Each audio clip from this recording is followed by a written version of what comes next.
what is going on, everybody out there? This is Jakejames Lugo. Welcome to the channel and welcome to a brand new episode of the Definitive Discussion. This is where my actual podcast episode or podcast show where I actually bring up phenomenal individuals from all over the different places, of the internet. We talk about gaming stuff. We do a whole bunch of stuff. You have to bear with me. I've had a couple drinks tonight. I'm feeling good. I'm feeling chill. I'm relaxing. But as always, I always bring on cool, phenomenal guests onto the show. So tonight, I actually have AjentVee with me. AjentVee is someone that I've met a couple times at PAX East, which was pretty dope. She hangs out with Glitch X City. She does a variety of cool stuff. She's not only a content creator on Twitch, there's a bunch of cool stuff with that, a bunch of her streams, but she also does some custom fandom artwork, which is pretty dope. I actually got a cool Kingdom Hearts keychain from her, which is pretty damn awesome. So AjentVee, thank you for coming on to the show. What's good? Hey, man. We're chilling, bro. I don't know. I'm feeling a little sluggish because I just ate dinner, but it's all good. I got water with me. I'm gonna try this in a second, but I'm good. At least you have water. At least you have water. I've had a couple of drinks. I've had some vodka. I've had a vodka orange juice. So I'm feeling good. I'm feeling really, really good. I'm about to get up and no, let me stop. Right? Like, But I'm glad that you came onto the show because this gives me an opportunity to have a different type of discussion that I don't feel a lot of people really dive into as much as I would hope to. I mean, talking about custom artwork, I know that you do commissions online. You do a variety of different stuff. Again, I bought a keychain from you not too long ago for a Kingdom Hearts logo, which, again, I appreciate. Thank you so much for that. Yeah, no problem. Which was dope. And it came out really good. I put it on my bag and I'm styling with my Kingdom Hearts. I'm glad you liked it. which is good. But, one of the cool things that I think is awesome is because obviously you love games, you do a lot of stuff with games on Twitch and stuff, but one of the things I really want to dive into is your thoughts about as far as making custom artwork, custom fandom artwork, deciding on what to do as because again, you kind of make these beaded keychains almost. I don't know the exact term for them, but you do a variety of different stuff. You've done Kingdom Hearts, you've done Pokemon, there's a lot of Pokemon stuff you've done. I think you've done Ruby as well from what I saw. Yes. You've done a lot of different stuff. I mean, what goes through your head when you're actually trying to decide what type of stuff you want to tackle with that type of artwork? So I watch a whole bunch of anime. I play a lot of video games and stuff like that, and I just like to it's just a way of me expressing my passion for this kind of stuff, especially Pokemon. I've grown up with Pokemon since I was an infant, so it's just a cool way of expressing myself, and it's not a lot of gaming companies or especially the indie companies and stuff like that, they don't have a lot of merch of their stuff, and as well as me expressing my quote unquote talent and just expressing what I love, I just like to I like to give my own personal merchandise. So whether it be even with Smash Brothers, a lot of people rep their favorite their main character by putting on either a necklace, a beaded necklace, or I have people that have bought my stuff and put it around their GameCube controllers, which is really cool. So it's just a way for me as well as other people who purchase my stuff to express what they love. So yeah, that's kind of why I do it. That's pretty cool. Now, you mentioned indies because I know and I noticed that in a lot of your artwork is a lot of popular games. Again, Kingdom Hearts, Pokemon, Ruby, and a bunch of other stuff. I mean, have you ever thought about diving into indie games obviously Shovel Knight? There's a couple others out there now, including Dust Elysian Tale, Undertale. There's a lot of different stuff out there. Have you thought about that? Maybe tackling some of the stuff with your work? I've actually done that for a little bit. Well, the first indie game I touched was Delta Runes, and that was a new game that was a spin-off of Undertale or a sequel. I don't know. We're still unconfirmed on that. But I'm looking into a whole bunch of titles. I started playing Hollow Knight. I think Hollow Knight is really neat. And I love the little bug character that you play as. So I'm trying to make something, along those lines. Obviously Undertale. I haven't played Shovel Knight, which is shocking. I know.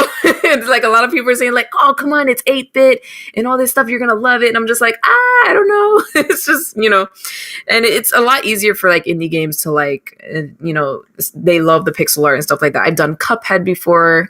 Cuphead's pretty awesome. And just I just like the retro style, so I'm definitely looking into other games like Octopath Traveler. That's another great game I've worked on. Yeah, so I'm learning to make more beads and more keychains and things like that with those kinds of stuff. So yeah, it's definitely in the works. definitely in the works. So with that beaded artwork, I know that it could get pretty intense as far as like the amount of commissions or the amount of stuff that you have to do. I mean, how do you deal with something like it? Because again, as someone that is not an artist, that's probably commissioned a couple artists in the past, and I've known various artists for various different reasons, like they do, 2D work or 3D work and stuff, and that could get a little bit intensive when you have to deal with commissions and you have to meet up with a bunch of different orders of people like trying to request stuff from you. How do you deal with that yourself? Yes. Again, trying to manage time to not only do your stuff with Twitch, trying to do all your commissions, and obviously deal with life, real job or whatever else that comes along with it. Oh yes, I have a full-time job. So it's definitely hard to have a full-time job, work all day to come home and it's like, I got like 15 million things that I need to work on and stuff like that. And it was definitely hard for me the first time I actually vended. I actually had a vending table at oh gosh, what do you call it? It's like a gaming tournament for Splatoon 2. So I have Splatoon 2 stuff that I made. So that was my first vending table that I sold my stuff in. And initially I'm just like, oh, I got this. I can just, I can make custom things on the fly, as well as selling my old stuff. And then but again, I was a newcomer. So I was just like, It just got extremely overwhelming. They were like, and then I said yes to too much commissions, too much stuff that people were requesting. Yes. So, and then they were like, hey, and then, I made the promise of, I'll give it to you by tomorrow. So like, that was the first, that was the first vending table that I did. And I ended up breaking night, did not sleep to make sure I got everything done to get everybody satisfied with their work by the next day. And it was just like, we are not doing that again. So if there was any advice I would give, like, people with artists at all who are commissioning, just take your time and have a limit. That's all I'm saying. It's just like, it's okay to say no. It's, hey, you guys doing commissions? I can't do that right now. It's okay to say no is all I'm saying. So it was definitely. How does one decide that though? I want to ask, like, how does one decide that? Because obviously you want to be able to take on as much work as you can in order to get as much money, obviously, to make enough and to continue your work and build up a clientele like that. Like, how do you decide really when enough is enough or as much as you could do? And that's it's just intuition in my opinion. It's just like whatever you feel like is your cutoff, then that's going to be your cutoff. And it's like, especially if, well, for me, especially since I work full time and I do a whole bunch of other stuff too, I need to have a limit. Like that's something that I need to, prioritize on. And if I can't do it, it'd be like, hey, I'm available, I have certain dates where I can be available. Here's my card, or here's my Twitter, here's my email, and we can set something up for you so we could do it in the future, when I have time. So it's just, it's just a matter of planning and, working with the other person. So I try to be very intimate with my clients. So just know your limits and, just mention when you're available and you're good. I got you. Like building up that clientele though, because obviously, there's various different types of people out there. And I know that we'll get into some of the stuff that freelancers or artists really deal with, because I think there's a lot of parallels there. As someone that's been a freelancer myself, dealing with work and trying to get work out there. I mean, how is it that you build up a clientele yourself? For someone that's out there that's probably got an Etsy, that's probably got a YouTube channel, or probably got other stuff working for them, and they're trying to reach out to those people that they might think that might be able to buy some of their stuff. I mean, what are some of the things that you've done, over the years, to actually, reach out to people, or at least, get that first like impressions towards people, so that way they can actually start buying your stuff? I definitely, like Twitter has been like my main like source of like, hey, here I am, this is what I do, and here's my stuff. So it's just I'm out here. Yeah, that right. That's how you found me. So it's like so like it's just social media, just like, especially like I post a lot of my stuff on Instagram, and it's like all the hashtags and all that stuff, and that helps me out a lot. And like people are like, wow, I really like your stuff. Where can I find more things? And it's just like, oh, just hit me up via email. Do you have anything custom you want to work on? So it's just being social. That's for especially for newcome artists, because there is so much competition, I should say, whether it be perler beads that I work on, whether it be like regular digital artwork, whether it be cosplay, whether it be just like everything. There's so much competition everywhere, and it's very important to just focus on yourself, focus on just making yourself grow and not focus on other people. So That's how I view it anyway. I So got you. So let me yeah. ask you this, because that brings up a good point that I don't think a lot of people touch on. Because when it comes to competition, I don't think you're competing with 2D artists. Like, I don't think you're competing with people that are drawing like anime, like portraits or like any anime Right. commissions and stuff. But it's still considered competition amongst different artists because obviously consumers have only so many resources to go around. They have almost like so much money to spend like that. I mean, how do you deal with that? I mean, is there like collaboration between different people, like talks with people as far as like these are the type of audience and the types of people that I'm trying to go for. I'm not trying to impede on your type of stuff. I mean, there's a lot of stuff that I feel like isn't really talked about there, but isn't really kind of Yeah. like discussed or observed unless you're already in it and you understand it. I mean, where does that come from your perspective? I definitely like, well, is well, I'm a very friendly person, so like, Which especially is when I cool. bend tables. Yeah, whenever I bend tables, I it's hard not to look at the person next to you because at the end of the day, they're your competition. True. So I remember I had went to Rutgers University in New Jersey, and I had bended a table there, and it's just like there was, I here's my tiny table with my tiny pixel art and little tiny keychains and things like that, versus the person next to me who has these giant portraits and giant, like, and they, oh, I make scarves, I make hats, I do custom, I don't know, like glass mugs, I do like all this stuff, and they have like these large towers full of things. Oh man, that's hard And I'm competition. just like, yes, I'm saying, and I'm staring at my tiny table, and I'm just like, don't look. And then I turned to my right, and I was just like, hi, nice to meet you. And it's just like I made a new friend that way, that day. Just talking to them, and I'm just like, hey, do you need help with your setup? Just be kind. That's all I can say, especially with competition, because it's just like,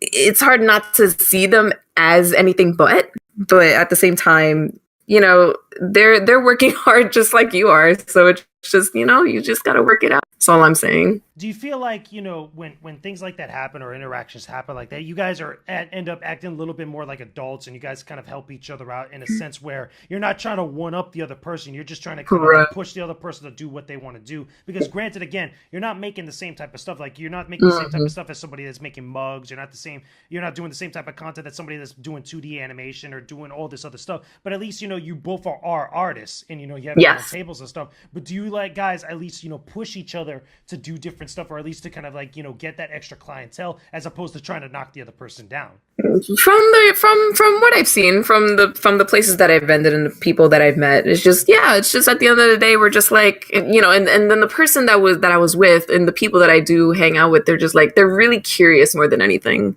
It's not really they're not really like spiteful. They're just like, whoa, this is completely different. How, you know what I'm saying? How do you do this? And it's like, and I explain how, and it's just, they're more intrigued than anything, and that honestly makes me smile because it makes me realize that what I do is very unique. Pixel art in real life form that you can actually touch and or put on your backpack, put on your jacket. That's special, and it's different from just like taping like 2D art on your wall or something like that. It's different. It's something you can wear. It's something you can show off instead of just having it personal and intimate to yourself. So it's just like I said, just focus on your own art. And then if you're curious about someone else's, just have a conversation with them and just mingle. It's kind of like meeting a girl in a bar. It's the same thing. I It's feel that. like- That is very true. That is definitely very true. But like, I think to play devil's advocate, I have to ask: has there ever been the flip side of that? The opposite end of the spectrum, where people feel a certain way, or again because they want to get hit so yes. bad. Has it ever been, or at least have in your experience, being an artist like that, and going to events and trying to sell your artwork, ever experience where you run into someone that's just kind of that little conceited, or at least There, a little bit more that competitive to like the wrong reasons? Like, has it ever there, gone that bad for you? well, it hasn't gotten bad for me, but it's like you definitely feel the vibe, especially like I remember vending a table where there was someone next to me and they sold perler art as well. But their stuff was a lot bigger. They were a lot more advanced than I was. And again, I was up and coming. I had started, like at the time, I had started making perler beads like, I don't know, I was 4 months in. I wasn't that like, I was still a Yeah. noob, as you would say. And it was definitely intimidating because they definitely felt like entitled. They're like, oh, they gave up. They didn't say anything to me. They just gave up the vibe that it was just like, oh, look at my awesome big table with all these towers full of amazing things that I made, and look at your tiny table with your tiny things. And it's just like, and then it's like it's definitely discouraging when a lot of people go to the table next to you and not look, not bat an eye to your table. But you know what? Like I said, you just gotta, just focus on what you're doing is all I'm saying. So yeah, I definitely gotten that in the past, but that's all I can say pretty much about that. But does that also transfer over, or at least, again, has that also happened with a case where somebody was doing something different than you? Like, obviously, again, like we mentioned before, doing like 2D art or doing mugs or doing like other types of like sculpture or whatever it might be, but still have that same type of vibes or like, competitive vibes in the sense where it's like they want to sell their artwork so bad. They want to at least, get the attention of people, get the money from the people so bad that they're willing to at least, act in that way, which to me, again, as an outsider, that to me, that's kind of like unpro. That's kind of a little bit rude. It really is. Like, but has it ever gotten that bad in that sense before? And it honestly, I don't have, years and years and years of experience. So this has not happened to me, but thank goodness. Yeah, right. But knock on wood. That's what I'm saying. Right, hold on. There we go. All right. But yeah, it's just some people. It's just. And I guess it just comes where you come from or how you grew up and stuff like that. But just there are people who can be really sour, and there are some people that is just they're not as humble. And you just have to remember you have to be humble, whether you're a 2D artist, whether you're a game developer, whether anything like that. Even with YouTube, it's like there's so much competition out there, and it's like someone as like. I don't know, someone with like 15 million subscribers can look at you and just be like, oh, you're just, you have like, I don't know, like 100 subscribers. You're not that good. And it's just like, just don't look at that. So funny enough, I've had that. I've actually had that on people who try to get on video, which is crazy. But that's tea to be spilled on another day. Regardless. There you go. Yeah. Right? Hold on. Yeah. Let me sip real quick. Yeah, right? Exactly. But it's also, I think it's curious to know, or at least to ask and stuff, is like, for you specifically, because you do a lot of the beaded artwork, you do a lot of the 2D artwork and stuff. How does one really decide, the type of stuff that they're going to make? Because again, you've decided to make that type of stuff. I'm curious to know, like, what made you come to that decision outside of the stuff that you mentioned before? Because the 2D artwork is very appealing. That's a retro style that people really resonate with and stuff. But again, you get all those different types of people out there that are doing different things that are based off the same type of stuff, whether it's retro or otherwise. Again, 2D artwork, doing 3D artwork, doing maquettes, doing like, other types of like jewelry and stuff based on this different stuff. But what really, caused you to decide is like, okay, I want to make these type of keychains, or I want to make this type of beaded art that's really going to kind of like, either sell or really resonate with people? What really the origin story? Yeah, exactly. Like, what really made you decide that? Yeah, so actually, and I tell this story a lot in my Twitch streams and my Twitch live streams. So a lot of my following knows this story, but it's actually kind of sad. So I had broken up with my significant other. That's what I'm saying, at the time, and it was a really long relationship, and it was just like, ugh. And then it's like, obviously when you end a relationship, you just feel down, and you're just like, this is fast. Right. So at the time, I was just like, I just need something to take my mind off of things, because video games at the time was not helping. And I was just like, I'm really down. I need to find like some type of hobby. And then I remember looking online, and I'm just like, and I look at Smash Brothers. I watch a lot of Smash Brothers. Yeah. Like I saw Frostbite yesterday. Anyway, so yeah, and then it's just like, different types of anime, different types of games and stuff like that. And then I had remembered there was perler bead art, and I was just like, you know what? I'm gonna like just buy it just for fun. Just just buy something and just make something. Like I need something. I need to work with my hands and just take my mind off of what it is that the negativity, I should say. Sure. And I remember the first thing I made was Hamtaro. Oh, Hamtaro, yeah.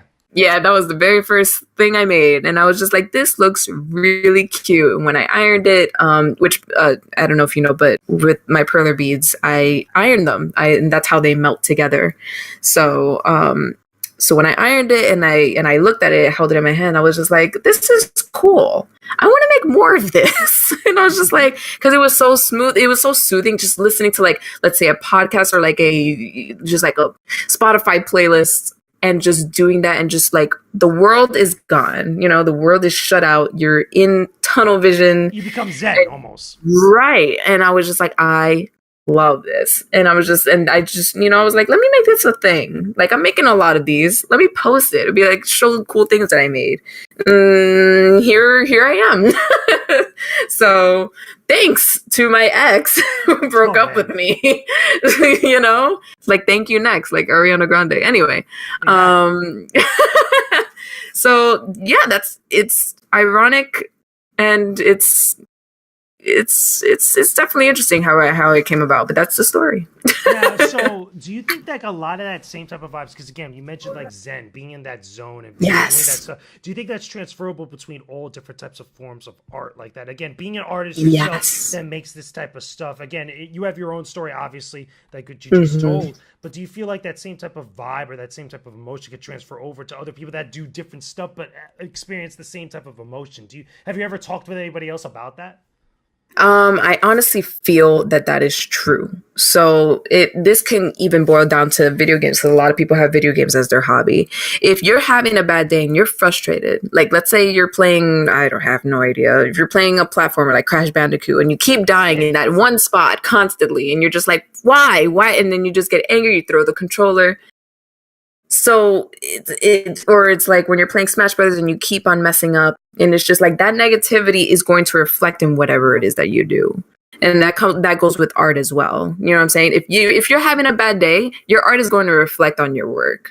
I truly believe that. I truly believe that. If you're having a bad day, it's just like, and vice versa. If you're having a great day, this could be the greatest thing that you've ever made, or this is the greatest set of games in Overwatch that you've ever played. It's just like, I truly believe that. So it depends on your mood. And so when I'm in that place of Zen, and when I shut everything out, it's definitely calming, and it helps me feel better. The art definitely helps me feel better. Has it ever gone to the point where you've actually had that experience, whether it's bad emotion, like you were just having like a shitty day and it just transferred over to something that you were making before? Karma hits me really hard. So I remember, because with my perler beads, I have a grid board where I put my beads in and I make a shape. So while I'm creating and stuff like that, I just happen to, I don't know, pick up my controller and put it to the side. That one slam of the controller, that whole thud, just rocked my whole grid piece and messed up all my beads, and then I had to start over. Oh, damn. So it was just like, so that was when I was having a bad day, and I was just like, oh, of course. It was just like, it's horrible, because it's not like art where you can just erase and draw again. With perler beads, you have to literally start over. Especially after you iron. Ironing is the most difficult part in what I do. If you mess up an iron, if you heat the plastic too hard, or if you heat it too little, either it can completely break apart, or it just doesn't look right. Just plain old doesn't look right, and you can't take that back. Like if you mess that up, you have to do it again, and it's the same thing. My craft is definitely a lot more difficult and a lot more time consuming, because when people make 2D art, you can just print it over and over and over and over again. With me, I have to constantly make that same shape over and over and over again. So when I'm making a big piece, just doing it constantly can definitely be tedious, and it's discouraging. Especially, that's why I like to take breaks. Breaks are very important. Breaks are so important. Does it ever get tough, like actually making like frequently, like making multiple things like that? Because I know obviously you had the one that you made for me that I bought, and then obviously you've done others in the past. Like if you ever had to make like multiple shapes of like the same thing, like multiple times like that, doesn't it ever get kind of like very difficult, especially when you have to duplicate the same thing over and over again? Especially when you're in a time crunch, for sure. That's definitely, it's a lot. It's very stressful, because, and that this reflects back to my first day of bending a table. Yeah, I think I lost you. Can you hear me? Yeah. Uh, Hello? Yeah, can you hear me? You're still there. Yeah, good. Okay. You just got a little broken up there. Uh-oh. Yeah, you're good. Can you? Okay, I'm good now. Okay, yeah. So, what were they saying? What was the last thing I said? Yeah, it was about like, duplicating the same like object or the same shape again and again. Like, does that get like really difficult? Yeah, in a time crunch, it's really, and it's just when you're on a time crunch and there's a lot that you have to work on before like vending a table or before just before you have to like go to a convention or something like that, and stuff like that, and especially when I'm making all these custom works when I'm vending a table. It's definitely stressful, especially when this is my place of zen. So you know what, I usually try to drown it out and just try to work at my own pace. But again, it does get stressful sometimes, especially when I'm doing the same thing over and over again, which also hand exercises are kind of important too.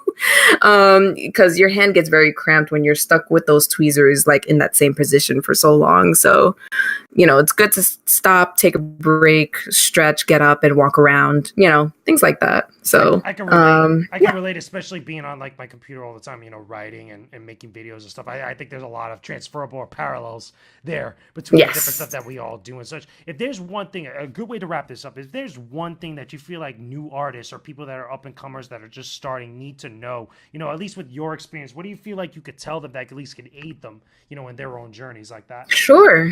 Have fun. That's like the best thing I can simple to the point. Exactly. Just have fun with it. Like there's obviously like, whether you're working on art, whether you're a YouTuber, whether you're a Twitch streamer and stuff like that, try not to focus on everything else. The point is you're having fun with what you're doing. It's not all necessarily about growth. If you're not having fun with it, what's the point? It's like, there's literally no point if you're not having fun and you're not enjoying what you're doing. When it's come to the point where you're just too stressed about it, take a second or take a day or two and just walk away from it. But remember to have fun. And, this is something that you love. It's not something that you want everyone else to love. It's what you love. So, yeah.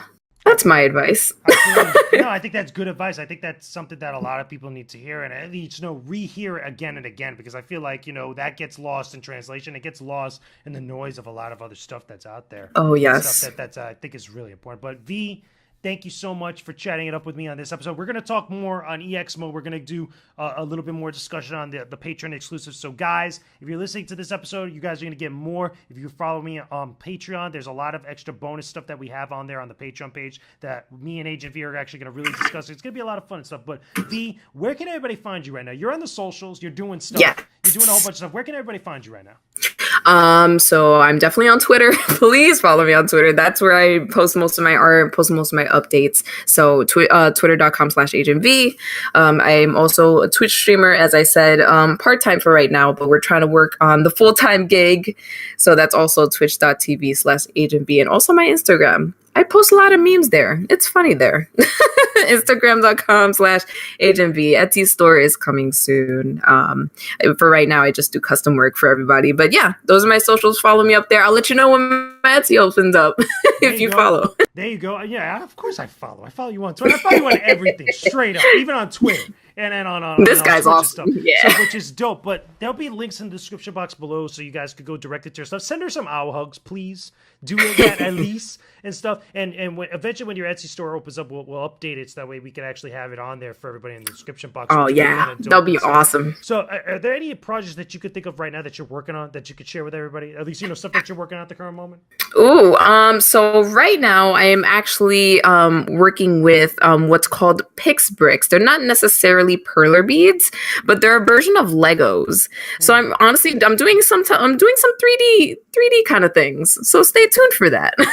That sounds dope. That sounds different, especially for you, because again, I've seen your work, and again, having gone your work before, that's definitely different. So that sounds exciting. That sounds interesting. But V, thank you so much for chatting up with me on this episode. Guys, if you love this episode, if you love the show, if you guys love the discussion that we had, make sure you let me know in the comment section down below. Tell me about what you guys love, what you guys don't love. Tell me also suggestions of different guests and topics you guys want me to actually tackle on Definitive Discussion Rebooted. Also, don't forget to leave a like on this video and subscribe to the Coalition's YouTube channel and my YouTube channel as well for all the types of like gaming videos and all the types of good stuff that we have here for you guys to enjoy. There's a lot of great content I know you guys are going to get a kick out of, and I got even more coming very, very soon. But regardless, though, we will talk to you guys again very soon. Peace out and stay epic, everybody.